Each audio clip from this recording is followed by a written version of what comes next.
North Carolina. My name is Melissa Price-Crom. I'm the director of the North Carolina Voters for Clean Elections. And I'm here with our partners, Democracy North Carolina, Progress North Carolina, and the North Carolina NAACP. So tonight's format, real quick, I'm going to talk a little bit about the courts and the attacks on the courts.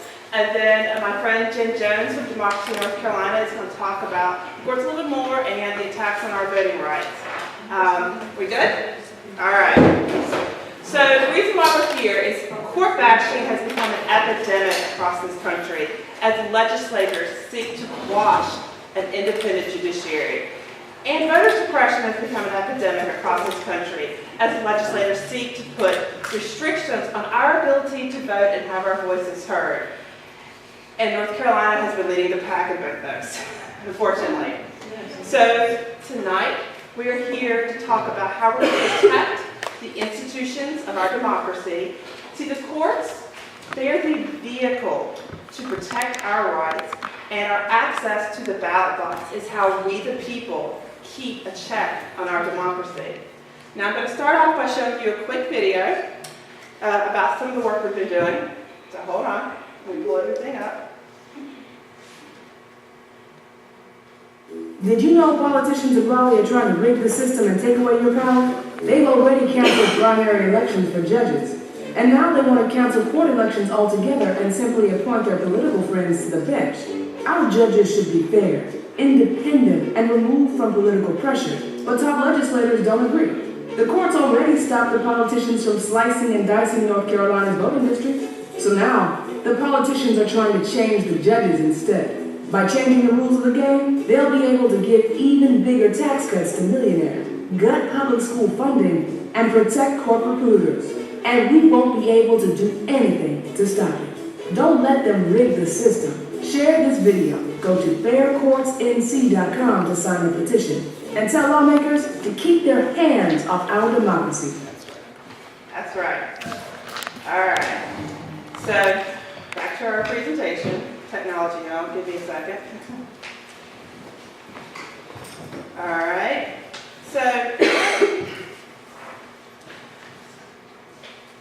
our rights are important to us. What are some rights that are important to you guys? I know as a mother with kids in the public education system that our right to a decent public education is incredibly important to me. What are some rights that are important to you guys? As a woman, I'm sorry, I would say as a woman, the right to vote is extremely important because we didn't always have that vote as a woman or even people of color. But as a woman and a person of color, I vote for that twice. Absolutely. Thank you. That's a great one. That's a great answer. So, you know, for the past decade, we've seen a lot of things have to go to the courts. Remember how I said the courts are our vehicle to a place where we can protect our rights? Well, we've had to go to our state courts a couple times this decade to protect North Carolina Association dues collection, protect teacher tenure, to stop retention elections, I'll talk a little bit more about that, and to stop the power grab of the State Board of Elections. We've had to go to our federal courts for marriage equality, to stop voter ID, to stop racial gerrymandering. These are just a few examples of why checks and balances in our democracy is so vital. Now, I'm going to talk to you about 4 key issues that you need to know about the courts right now. First off is judicial gerrymandering. Now, we already know the folks down Jones Street don't have a great record when it comes to gerrymandering and redrawing our districts. So they not only have done it in our legislative districts, but now they're diving into our judicial districts. This is House Bill 717. This gerrymanders the judicial system, much like they did with the legislative system. And why this is important and why we're talking about this is it was drawn in secret, behind closed doors, and without public input. And there was massive public outcry. We literally found out about this. I can tell you, I was up late one night feeding my baby, and I'm scrolling along Twitter, trying to get her back to sleep, and the public notice that we got was Representative Justin Burke tweeting out that he was going to propose this new map, and they were going to vote on it the next day. Think about that. They were just going to slam this through. Well, the public had massive outcry about this, because it was like, why are we redrawing our districts? We have an election coming up. There's some serious concerns. These large urban districts where really dried up. These were very political, the way they were being drawn. And so things started to slow down. And, you know, we had to take a look at these maps. We've had 9 sets of maps so far. This is where we're at with this. Is some of the maps, nearly half of the African American judges are double bumped, meaning they would be eliminated. In some of the maps, there's severe partisan gerrymandering, up to 72%, according to the Southern Coalition for Social Justice. And, well, there's just a better way to do this. There's a House Bill 124, there's a bipartisan study commission bill to show, you know, there's a better way to look at these districts. And so, you know, to jam this through our throats right now, right before an election, you just got to seriously question this. Another bill I want to point out to you is Senate Bill Section 698, typo there. We have a 2-year judicial term. This is a constitutional amendment that was proposed that would force all duly elected judges, force them out of office, and force them to join every 2 years. Now, we would be the only state in the nation that had our statewide judges run every 2 years. Now, this is just a constitutional amendment that has been proposed, a bill that's been filed, something we actually know about. You know, this is very dangerous, and we need to keep watch on these things. The next is legislative appointment of judges, otherwise known as the Purple Plan. So I'm a lobbyist. I work in the General Assembly on all these issues. And when we've been hearing about this, quote, merit selection plan coming for a while, but we didn't see it until the last 6 months. And we finally got a hold of some of the copies of it. We read it and we're like, this isn't merit selection. We know what merit selection is. This is what it really was legislative appointment of judges. It's a constitutional amendment that would ask you to give up your right to vote for your judges and give it to the legislature. Yeah. So a little history on this is we actually had legislative appointment of judges in the state in the colonial period. Civil War happened. We were forced to rewrite our Constitution for good measure. And when we rewrote it, we the people decided the power to select our judges should be vested in us. So our state constitution mandates that we get to choose our judges. And they want to take that away from you guys. And then court packing 2.0, because if they can't figure out a way to do election appointment, why not just add 2 seats to the Supreme Court? And I'll talk a little bit more about that. But we had an attempt at court packing after the November 2016 election, where basically Mike Morgan, you guys elected Mike Morgan to the Supreme Court, changing the balance of power from 4-3 conservative to 4-3 liberal. I'm sorry I have to say it in those terms. You know, judges wear black robes. They don't wear blue robes. They don't wear red robes. They're not partisan beings, you know? They decide, they interpret the law. But I have to explain it in these terms because this is how our General Assembly thinks about justice. They think about it in very partisan terms. And so when they're thinking about what they're going to do to manipulate the courts, it's basis in that. You know, they're not happy with the balance of power in the Supreme Court. So they started talking about adding 2 seats, you know, voter circumvention, like, you know, just cancel out the 2016 election. Well, the public rose up. You guys rose up and said, oh, heck no, this ain't happening on our watch. And we went and drove to the General Assembly and said, you're not taking over our courts. You're not backing the court. And finally, rank and file members, legislators rose up and said, no, I'm not going to go along with this. And then here's the kicker. Press release came out. It was after one of those multitude of special sessions we had, where outgoing Governor Pat McCrory actually put out a press release saying that he too helped stop court packing. So the legislature could add the 2 seats, but outgoing Governor Pat McCrory said, nah, I'm not going to appoint them. So we stopped court packing once.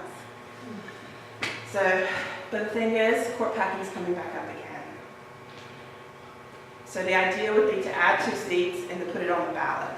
And then maybe it would be a shift in power. Now, why would they be trying to add 2 seats to the Supreme Court? Because, like I said, you know, judges are not partisan beings, but I have to describe it this way. And, you know, they're 4-3 Democrat-Republican on the Supreme Court. That's locked in through 2022. What happens in 2020? Presidential election. and redistricting. Redistricting. They're thinking about how to lock their power in for another decade. And, there'll probably be a lawsuit with redistricting, and that they need a certain majority in the Supreme Court to lock in their power. But the thing is, all these are four major attacks that I'm concerned with right now on our judiciary. But the thing is, it didn't just start with these. We have a history of attacking judicial independence in the state. And it started with the repeal of judicial public financing in 2013. We had a fabulous judicial public financing program. It was supported by 65% of North Carolinians, and 80% of our judicial candidates used it. The basic premise was the special interests going in front of the judges at court should not be giving them money to run their elections. And so we had a way to stop this. We had a good way. We elected our judges, we had judicial public financing, nonpartisan elections. They repealed judicial public financing. Then came the 2014 Supreme Court election. We had 4 Supreme Court seats up that year. And this is where the balance of power started to tip. So 3 of the 4 Supreme Court candidates that were elected were Democrats. And so then the balance started to get a little tight. And so they suddenly started, people started having meetings in Raleigh about, oh gosh, what are we going to do about the Supreme Court? How can we maneuver this? Well, they passed a law called about retention elections for the Supreme Court. So they wanted to take your ability to vote for your Supreme Court candidates away from you and only give you an up or down vote. And if you voted down, the outgoing governor, Pat McCrory, would have been able to appoint the replacement. Guess what? The court said, nope, that violates your Constitution. So we actually had an election in 2016 where we the people voted Mike Morgan into the Supreme Court by a whopping 9-point margin despite a massive Republican wave election. And this changed the balance in the Supreme Court. And then we've talked about court packing. That's when we started hearing about court packing. And then the entire past year, we've seen a multitude, a scramble of laws attacking the judiciary. We now have, all of our judicial races are now partisan for the first time in well over a decade. We are the first state in 100 years to have partisan judicial elections. It is widely considered bad policy. So when you go to vote in November, there's going to be a DRR next to your judicial candidates. We've seen a slew of bills limiting the governor's power. We have 240, which takes the power to appoint district court judges away from the governor should there be a vacancy. 241, again, this is special superior court judges, and it gives them to the General Assembly. We see 335, it takes the power away from the governor to appoint when there's a vacancy for the Court of Appeals or Supreme Court. And then we have 677. This one's interesting. This is about putting district court judges on the 3-judge panels that decide whether or not the laws the General Assembly passed are valid. And so they're manipulating the courts. These have all passed the House. They're sitting in the Senate. When they talk about wanting to remake the judiciary, these are things that they're up to. Reduction of Court of Appeals from 15 to 12. This actually passed, y'all. They decided that since that Democratic governor was elected and he could appoint in vacancy situations, that we should reduce it to prevent him from being able to do so. Judge Douglas McCullough, a Republican, resigned in protest to this. And so Governor Cooper could replace him very quickly. And we still have 15 judges on the Court of Appeals, but if anybody resigns, then it's left vacant. The judges are very concerned about this. Judges operate in 3-judge panels, so when you lose one, it messes up the whole system. And we need our Court of Appeals fully functioning. Judicial redistricting, I talked a lot about this. This is still ongoing. I frankly think that we're going to see a 10th version on April 27th come out. I don't know what's going to be in it because, this is all done behind closed doors. And moreover, why I'm having to tell you about all of this is because everything they do is legislation by ambush. When they first came out with this first bill, I told you I was feeding my baby late at night. They were going to vote on it the next day. But it's all behind closed doors. Legislation by ambush, and we're going to rush it to the floor. They canceled the judicial primaries. So when they couldn't get everything worked out with judicial redistricting and legislative appointment last fall, they just up and went and canceled an election. That's something 2 big dictators in third world countries do. So we don't have a judicial primary this year. So when you go to vote, there's probably going to be a laundry list full of people on the ballot. That creates better confusion, and means that the people who are running for judge can be elected by 15 to 20% of the vote. You know, this is concerning in democracy. Then we talked about the reduction of judicial terms to 2 years, and lastly, this eliminating judicial elections, this concept of just taking it right away from you. If this legislature succeeds at stacking, packing, and cracking our courts, it will spread like a disease across this country. Other states will be like, hey, North Carolina did it, I can do it. But this is nothing new. Fair and impartial courts come under attack from time to time.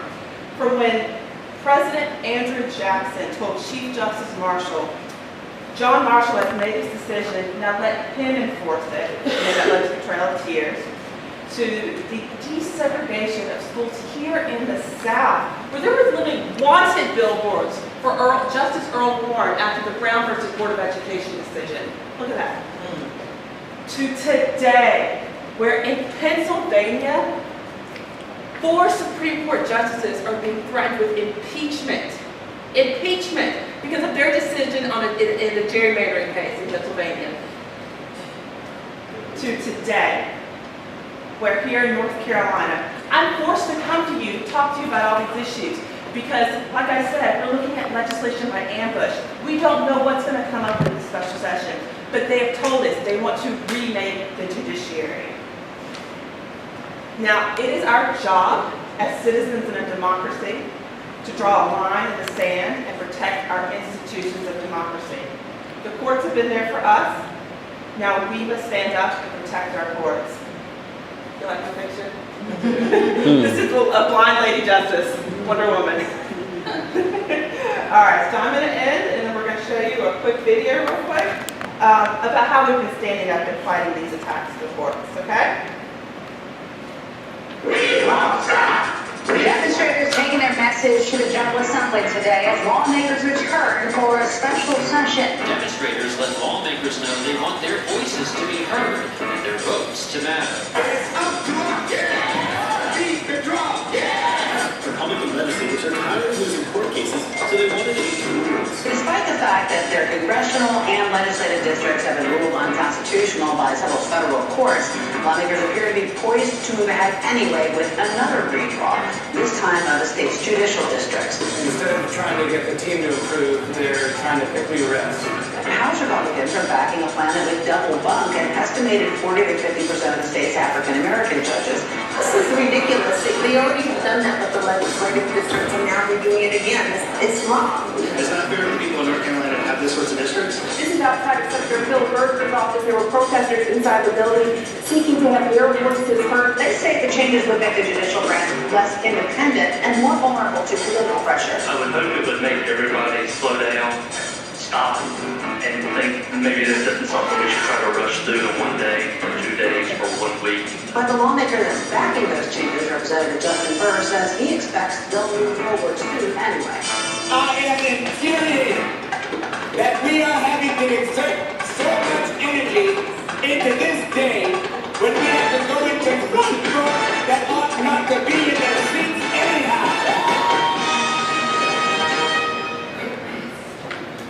All right, thank you guys. So if you want to learn more about this and check out whether or not maybe your local legislator has been signed our Fair Courts pledge, you can check out our website, faircourtsnc.com, faircourtsnc.com. And we want to really encourage you guys to take action. We want you to call your legislators. We want you to maybe meet with them. We need you, I know Nashville's fabulous because you've already passed the resolution, you're on it, but if you're not from Nashville, or we have some resolutions on the back table, which we want to show you some sample resolutions if you can get your local leaders to sign on. And now, just to warm up that, I'm going to hand it over to my friend Jen Jones from Democracy in North Carolina.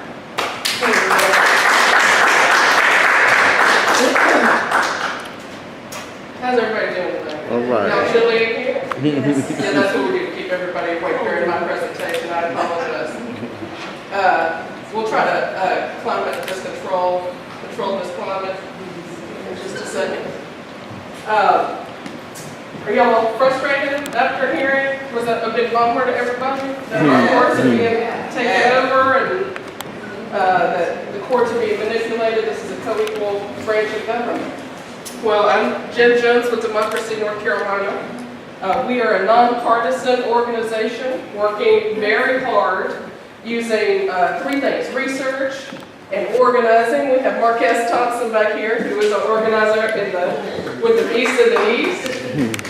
And we also do advocacy, much like Melissa. We go to General Assembly, you saw us, try to advocate for a political system that works for each and every one of you. Do you like that? Yes. You want to talk more about that? Yes. Okay, let's do that then, because I'm just going to ask you some questions that you might get asked in your community. And I think the only way to answer those questions is to understand the motivations behind this type of legislation. And the only way we will defeat this legislation is actually by talking about it in our community. So you see some empty chairs here of people who could not make it tonight. We know this is a Wednesday night. There is Bible study going on even as we stand here. We know that people are out at candidate forums and participating in the community. They're going door to door, registering voters and getting people to the polls. But what we're going to do tonight is figure out how to take what we learned here in this building over the next 30 minutes and take it out into the world and defeat this legislation moving forward. Amen? I know we're not in church, but that's the way we're going to roll tonight, okay? Okay. So I would argue that the only way we're going to defeat this is if we talk to each other. How many of you have ever been asked, why shouldn't you need a voter ID to vote? Anybody been asked that? Yes. Yeah. What about, I'm going to try to get hands from everybody. What about, what difference does it make about gerrymandering? Both parties do it. Everybody been asked that? Maybe today? Maybe in the drive-thru? Anybody? I'm going to get hands on all of this question from everybody. Are you ready? What difference does it make me talk to my legislature? They don't listen to me anyway. Anyone? Representative Richardson, you get that all the time, I bet. All right. Amen. So how we respond to those questions are going to be how we defeat the legislation moving forward. Because I would argue, my friends, that if we just talk to people in 2018 and get off Facebook and Twitter and all the things I ask people to do each and every day, we will win. How do I know? How do I know? Because we did it before. In 2016, we faced court packing at the General Assembly. It was a rumor at the time. Why? Because people were meeting at the legislature not to do court packing. They met there to provide hurricane relief to the east. But we knew that. And we knew court packing was going to come up, and so we took 300 of our best friends to the General Assembly to expose this horrible scheme to pack the courts. And guess what happened? No, nothing. They said they never were going to do it. And that, my friends, is a victory in North Carolina. Yes. Amen? Amen? Because when they say to you, we were never going to do that in the first place, when they had unlimited power to do so, what do we call that in North Carolina? We won. We won that thing. But that's not just it. I don't think we just did it in 2016. I think we've always used talking to win. Yes. If we go back to, say, the 1960s, and we look not at the woman at the General Assembly, but we look at women leaving their homes after many, many hours of doing what? Has anybody heard of the mimeograph? Does anybody know what that thing is? Oh, yeah. Well, back a little bit before my time, but not much. In order to get people out to vote, or to an action, or to say someone had been beaten in the streets, or not allowed on a bus, what did we do? We went to somebody's house, and we did this. Yes. We made a flyer, didn't we? And not just one, like 10,000 flyers, didn't we? We didn't go tweet or make a Facebook event. I didn't text anybody. I made 10,000 flyers. But in order to make 10,000 flyers, what did I have to do? I had to make coffee. And we disagreed about how to make coffee, May and I. And so we fought about how to make coffee. I use Folgers, and somebody else uses something crystals, and who knows what. And what's going to be on the flyer? You want something, I want something completely different. I don't think what you were going to say is compelling. And then we fought. And then we came to consensus. And then we made the flyers and we built relationships. Now, I'm from Eastern North Carolina. That's how I sound like this. Yes, it's not me too. And that's the way we've been doing it since Jesus wept. That's the way we have been doing it. And so I would argue that if you want the right to vote for judges in November, we're going to have to start talking to people right now. Amen? Amen. Do you want to know how you're going to be talking to people? Well, we're going to get to that.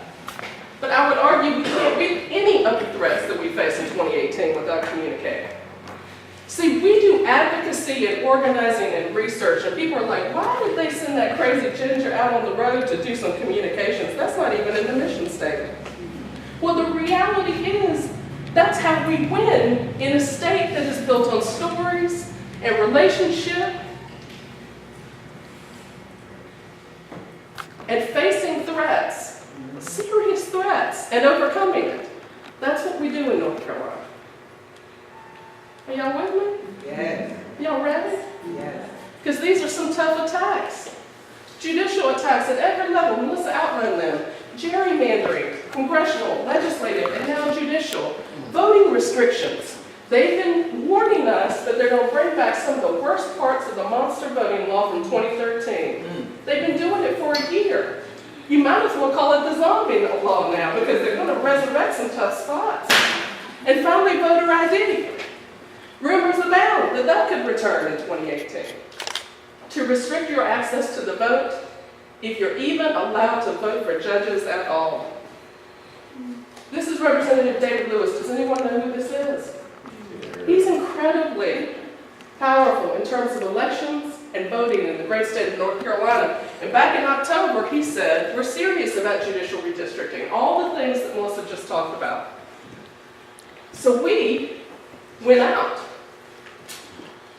Who cares about judicial redistricting? Are your eyes glazing over even now? Bored to tears with it? No, you're ready now. She primed you up. Are you ready to go? Yeah. Well, we went out because we didn't have anything else to do but talk. And the events got big and bigger. This is Fayetteville, and bigger. This is Winston-Salem. And even bigger. You saw Reverend Spearman leading coalitions of people at the General Assembly, much like we did during court packing, and then lawmakers started coming to our events. We've had a lawmaker at every one of the 22 events we've had across this great state. Not simply to speak or campaign, but to commune, listen, learn, and be in relationship with people who want to fight back against these attacks. We had judges come. Judges who said they had no other recourse but to come to their community to ask for help. And then the kids came. When young people come to an event on judicial redistricting, what do we call that? A victory. We have already won, friends, when a 20-year-old comes to your event on judicial redistricting. I'm sorry. Are y'all picking up what I'm putting down here? And then shortly thereafter, the tune changed a bit. If it is practical and if we can make a good enough case, we may see some changes. That's not as serious as it was before. Why? You. Representative John Blust turned to his caucus one day and said, I don't think the public's going to accept these changes. That wasn't at a coffee shop among friends. That was open. Admitting what? That your voices matter. But most importantly, when we were communicating, the media came. And they started to cover what was an obscure and wonky issue, to share it not simply with dozens of people, but with tens of thousands of people all across this great state. That legislators were coming and kids were coming. And editorials came. And then the most conservative media outlet in the state said what? Maybe this is a fight not worth having. What do we call that, friends? A victory. Then local communities started passing resolutions against these judicial attacks. And these were major metropolitan areas like Beaufort County and Davidson County. And yes, my friends, Nash County led the way in a resolution opposing these judicial attacks. Followed shortly after by Rocky Mount, the great state of Rocky Mount, where my daddy's from. Y'all did this. These are resolutions opposing judicial attacks that don't exist in Raleigh, they don't exist in Asheville, they don't exist in Charlotte, but they're in Rocky Mount. Who did it? You did it. So you don't think we can win? When Republicans and Democrats, people from all sides of the political aisle come together and say no more, as they did in Beaufort County, someone in Raleigh doesn't know Beaufort County the way we do. What do we call that?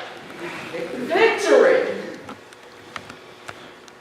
So if you are not from Nash County, I see some Edgecombe here, and if you are maybe from Johnston or the beautiful great state of Franklin County, maybe it's time to pass a resolution opposing these judicial attacks too. Because if Nash is affected, who else is? Franklin and Johnston and Edgecombe, the twin counties. Let's make them twin resolutions, shall we? Franklin had one. One of our Democrats was out because her mother died, so it failed. But Franklin has written one, so it will come up in the commission's meeting. So is anybody from Franklin County today? Does anybody want to call the county commission, city council, and say, you know what we have before us in our community? An opportunity for a victory. Amen? Amen. What do you see in this picture? Some people say, first thing they say, people. What do we see? The people behind the people. That's you. We see capacity. Whether it's the March on Washington or the March for Our Lives, it took people talking to each other to bring people out all across this great nation. Can we fight back against these victories? I bet we can if we have a message. Do y'all want one? Yeah. Do you want to write an op-ed tonight? I don't, but I mean, if you do you want to write a letter to your editor? Do you want to tell them that you learned about these onerous attacks and tell your neighbors about them? Yeah. Then you're going to have to tell them the truth, because people don't know who to trust anymore, but I think they still trust their neighbors. Are you ready? As Melissa mentioned, these judicial attacks include more sham redistricting. What's the operative word in this sentence? It's a sham. How do we know that? How do we know that? Because the Senate leader's chief of staff said to judges, we are going to pass this to elect more Republican judges. That's how we know that. How do we know it's a sham? It ignores the legal community and your community. The other night in Winston-Salem, 70 people came out, 5 of whom were judges, Republicans and Democrats, to speak out against this. They are joined by their bar association and all the other legal groups. But what was missing there is that among the 70 people and 5 judges was 65 people, many of whom, over the holidays, had submitted 1,000 plus, 1,025 to be exact, in the 3 weeks surrounding Christmas, notes to their legislators saying they opposed this. When lawmakers in committee were asked if they had heard anything from the community about these bills, what'd they say? I don't think so. Now, not all 1,025 hated these bills. 1,022 did. But that's a lot of people to put down the turkey leg, get on the interwebs, and write their lawmaker on December 24th. Amen? Amen. That makes people mad. And finally, as Melissa said, it resists a bipartisan way forward. There was a different way. Republicans and Democrats had come together to say, let's study this before passing something quickly, and it was ignored. What is that? Sham. What has this process been? A sham. Shame. It is a sham. It's a shame. There are 2 more messages and then you get to go home. Are you ready? Almost go home. Judicial attacks are unfair to duly elected judges and the voters who elect them. Why? Why are they unfair? I mean, we know why they're a sham. Because they were changing the districts to exclude women and African American judges, many of whom you know and reflect your community. How many of you know someone who is a woman or an African American? Just raise your hand. So we might want judges who reflect us. Amen? Yes.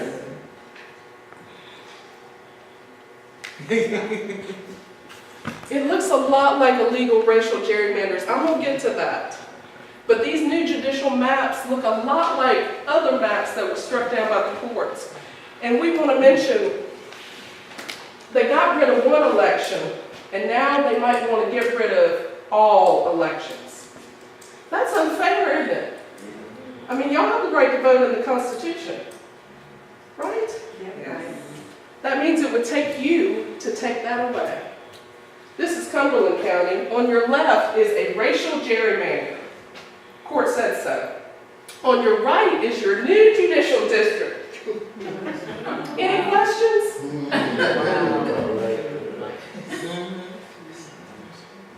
I may look so young and beautiful, but I have arthritis in this hand, and I will tell you, some days when I hold it up, it looks a lot like Cumberland County on these maps. Finally, they're another partisan power grab. Y'all heard of the PPG? You've seen a lot of it, haven't you? The partisan power grab. I mentioned the PPG in the East, and everybody thinks it's an environmental thing, because I'm from Warren County, but it's the partisan power grab. It's one party trying to keep in power, and doing so by taking away yours. It's the PPG. We don't like it. In North Carolina, we don't like a sham, we don't like unfairness, and we certainly are tired of the PPG. Amen? Amen. And then there's Representative Bob Steinberg. I'm going to talk about him in just one second. So these judicial attacks are a bad thing. Everybody agree? Yes. And if we talk to people about them and we are able to mobilize at these events where the media are and where our leaders are, what are we telling them? Well, we remind them it's a sham. We can remind them it's unfair. And we can remind them it's a part of a larger partisan power grab. And why is that important? Why is it important that this is systemic? That it's happening again and again? It is a democracy. And because some of these things you're going to get to vote on. If they try to change the Constitution to take away your right to vote for judges, or for example, put voter ID on the ballot, it takes you to do it. And that's where Representative Bob Steinberg comes in. He has a Facebook Live called Straight Talk with Bob. And on one particular episode, Representative Steinberg said, it's very likely you're going to see voter ID on the ballot in 2018. It's going to be wedged, he said, between an income tax cap and something to protect hunting and fishing. The partisan power grab is important because voter ID is popular. People think everybody has an ID, so why shouldn't everybody have an ID? Amen? People don't want to give up their right to vote for judges, but they will vote for voter ID and turn people out to do so. And that's why I'm here to talk to you tonight. Yeah, you thought you could go home, but I have a few more minutes with you, please. Because Bob says 70 to 75% of voters, he thinks, could vote for voter ID in North Carolina. To put it in the Constitution. What do y'all think of that?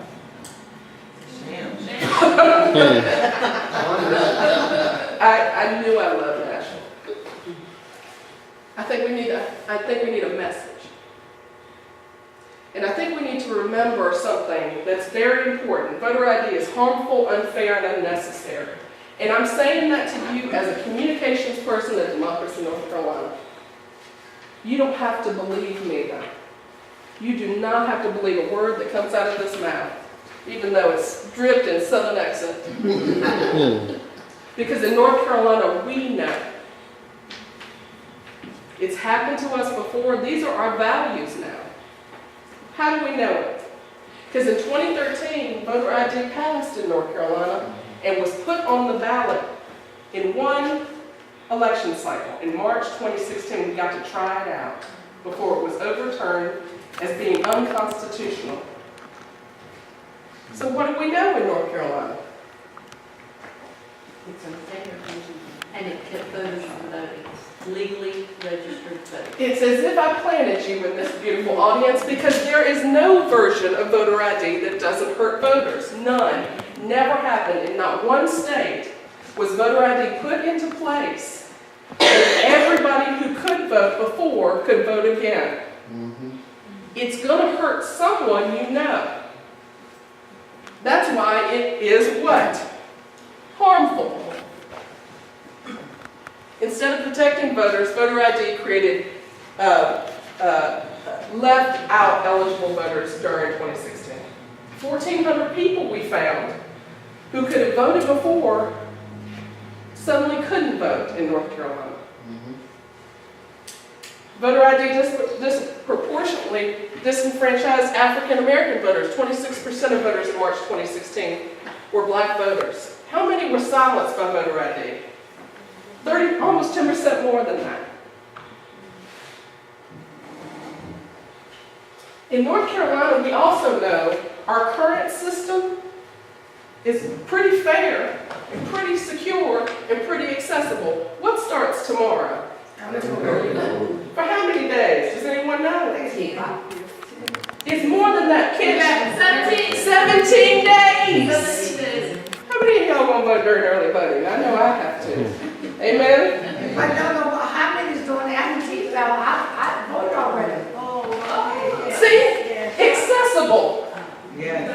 Amen? Because if you're working on campaigns and stuff, then you may not have opportunity to get that vote. So it's always important to vote absentee. Not all, but not all states Yeah. let you do it as free and easy as we do. And I want to make this perfectly clear. In addition, we got same-day registration. Even if you miss the registration deadline, you can go register to vote during early voting. We have out-of-precinct voting. Go to the wrong place on election day, we got you. And what's most important right now during this March for Our Lives movement? We can pre-register 16 and 17-year-olds. What a world! And we live in it. Because in North Carolina, we know our system is accessible, fair, and secure. So this is unnecessary. The reality is, what they say is voter fraud is rare. There were 31 cases in over 1 billion votes since 2000. I don't even know how small that percentage is, but it's kind of like, I can't even see it. I know I have glasses. And finally, what is mostly called fraud in North Carolina is mostly just honest mistakes. The State Board of Elections found some people who were ineligible to vote, voted in 2016. Who were they? Most of them were justice-involved individuals. Did you know that if you are currently serving your felony sentence, you cannot vote in North Carolina? But that's not true in all states. And do all probation officers know that when people are released from prison? No, they do not. And they may even say the opposite. Also, non-citizens. Some non-citizens voted and were caught voting. Now, think of the two groups of people who do not want to be involved with the law in North Carolina. I'm going to give you a second. Probably people who have been involved with the law and non-citizens. Amen? Amen. So that's a mistake. Twice.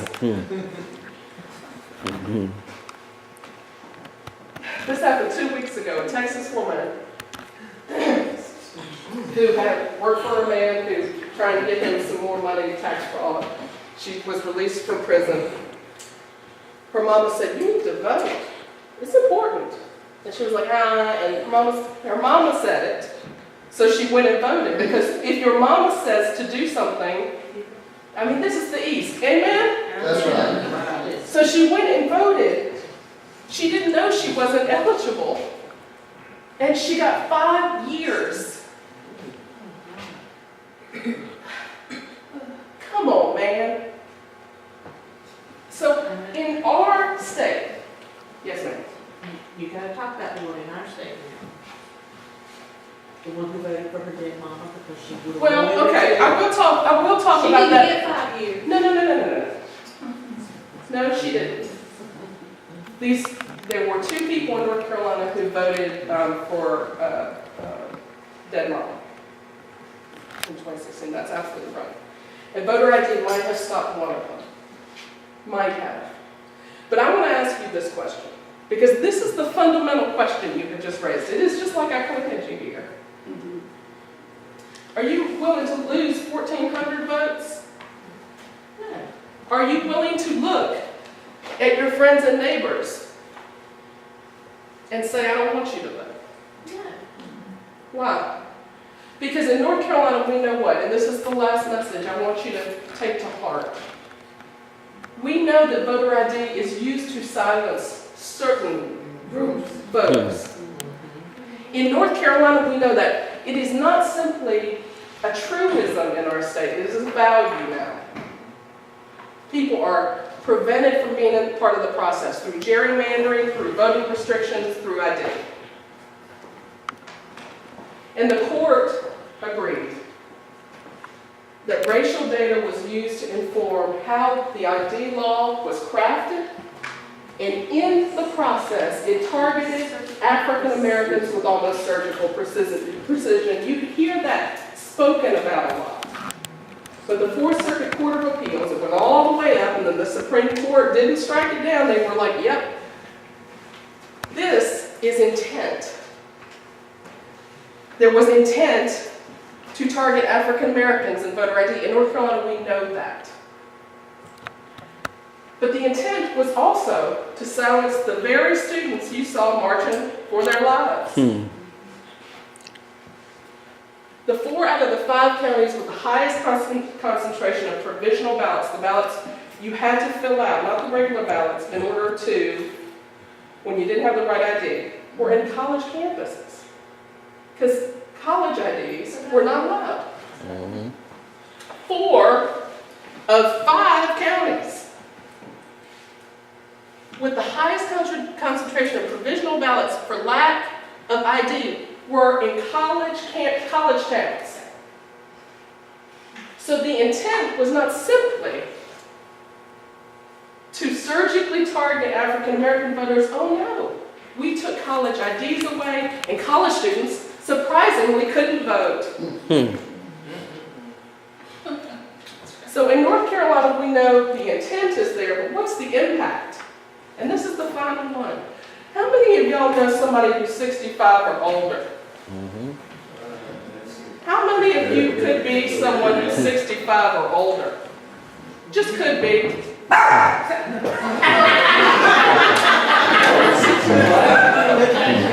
mad too.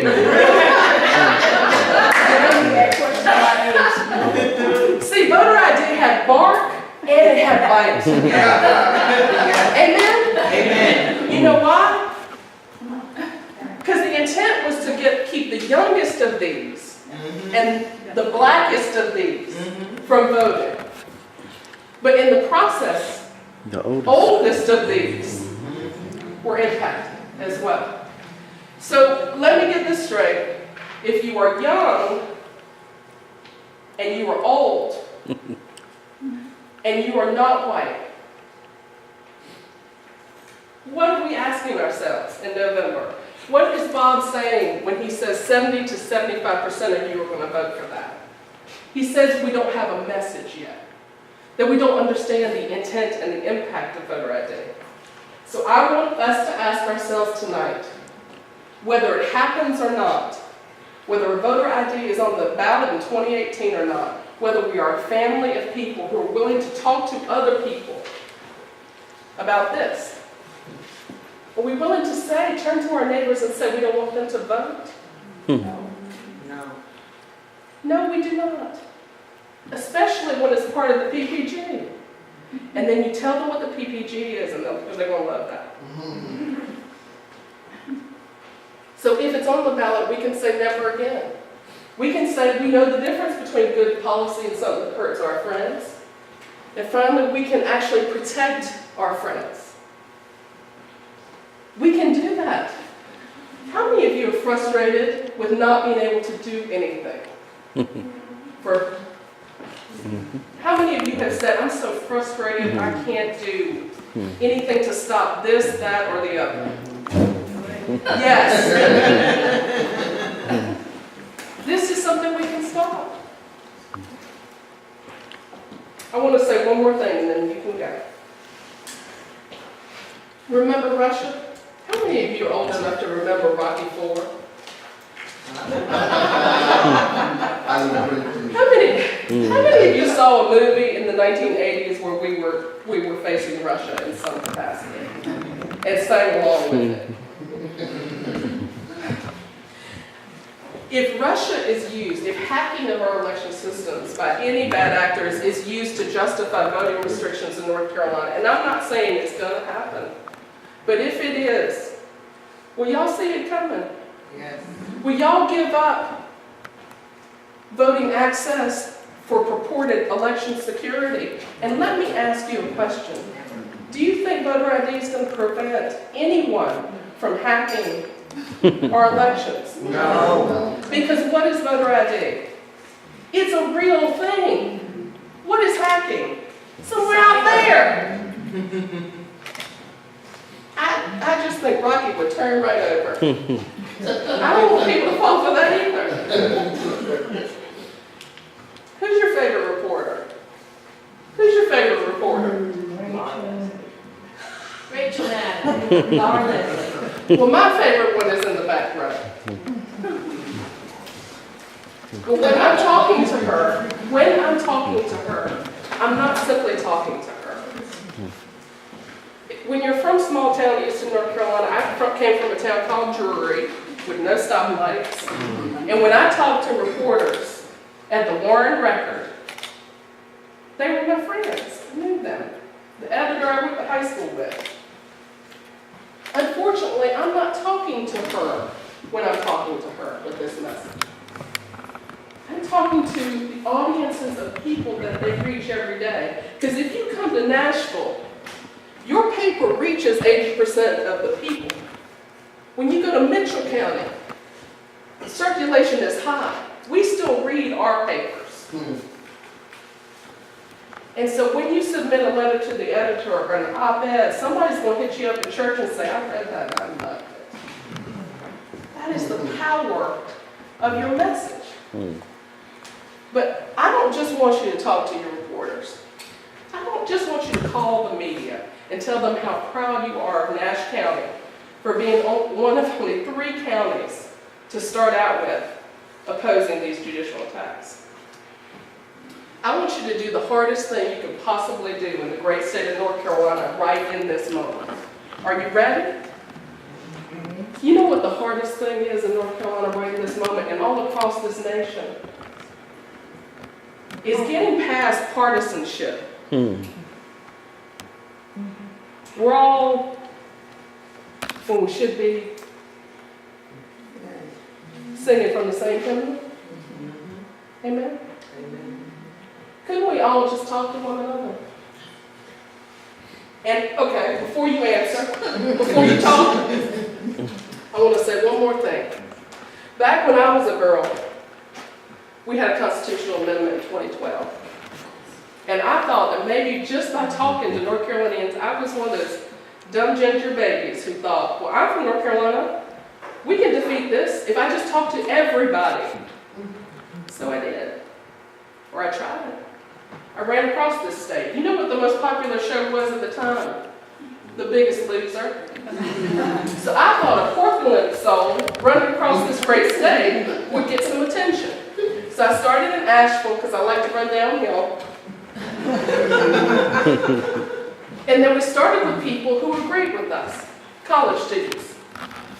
And we gave them all our t-shirt because they were standing on the side of love with the Unitarian Universalists, and yellow stood out, and we went and we registered everyone we could find. Then we talked to people who we didn't know whether they agreed with us, faith communities.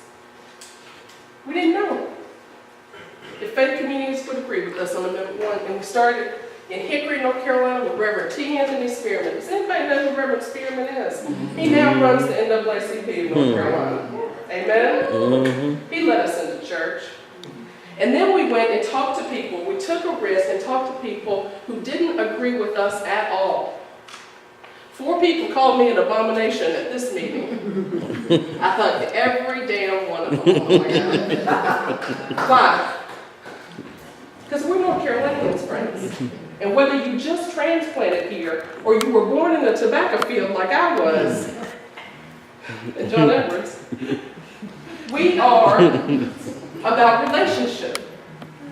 Meeting and talking and not just fighting and divisive and whatever. We got to come together. Because if they give us the opportunity to vote on things that would keep our neighbors from voting or take away our right to vote for judges altogether, we got to have some big events. And they got bigger, and they got bigger, and then other people ran who shouldn't have been running, and legislators ran with us, and the media did, and then we found business leaders. Do y'all remember House Bill 2? The so-called bathroom deal? Y'all remember all these business leaders came out against that? Where did that start? Amendment 1. It didn't poof out of nowhere.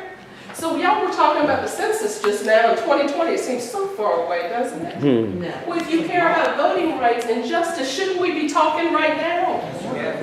And then we ran, and then Duke was doing so good with voter registration, so Carolina got mad, and they came out.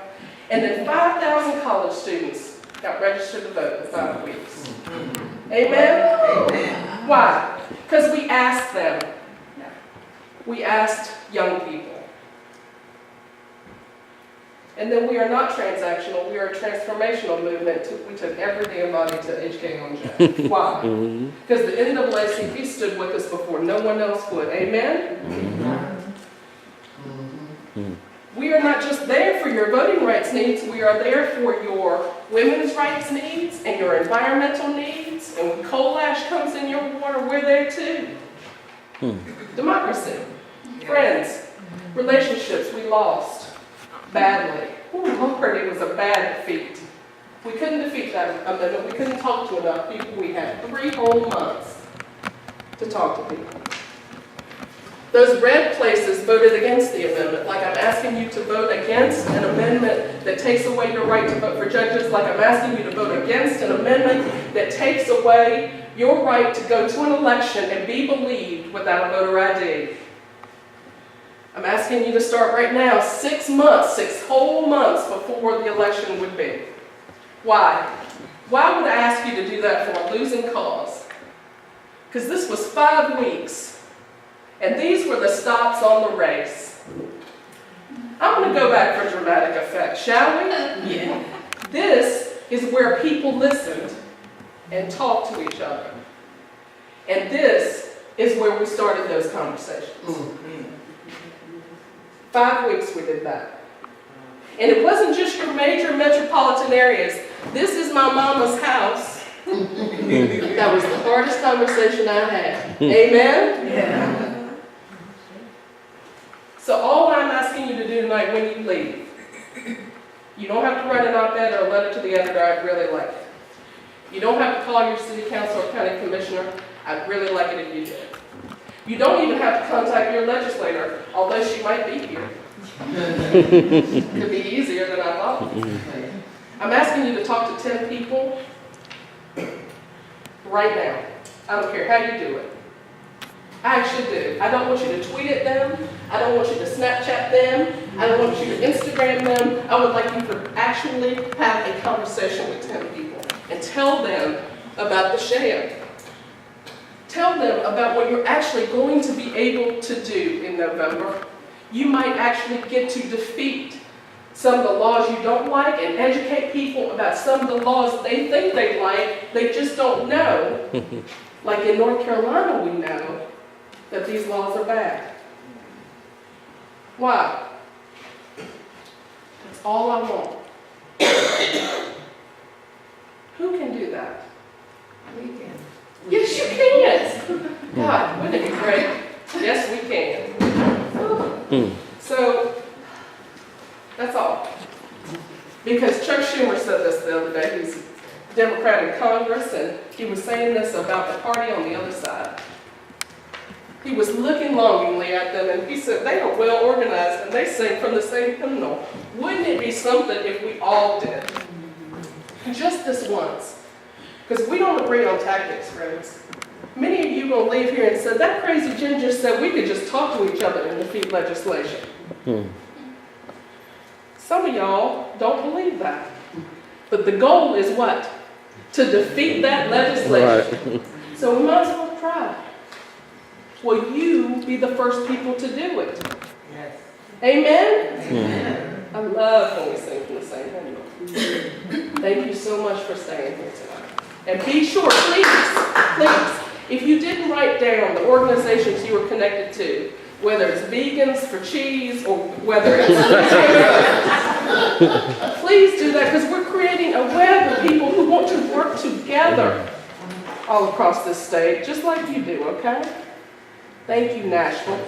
I love y'all. Thank you.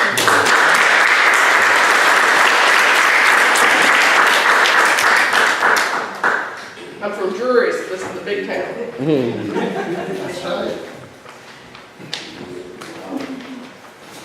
Do y'all have any questions? That was a lot, I know. Yes, ma'am.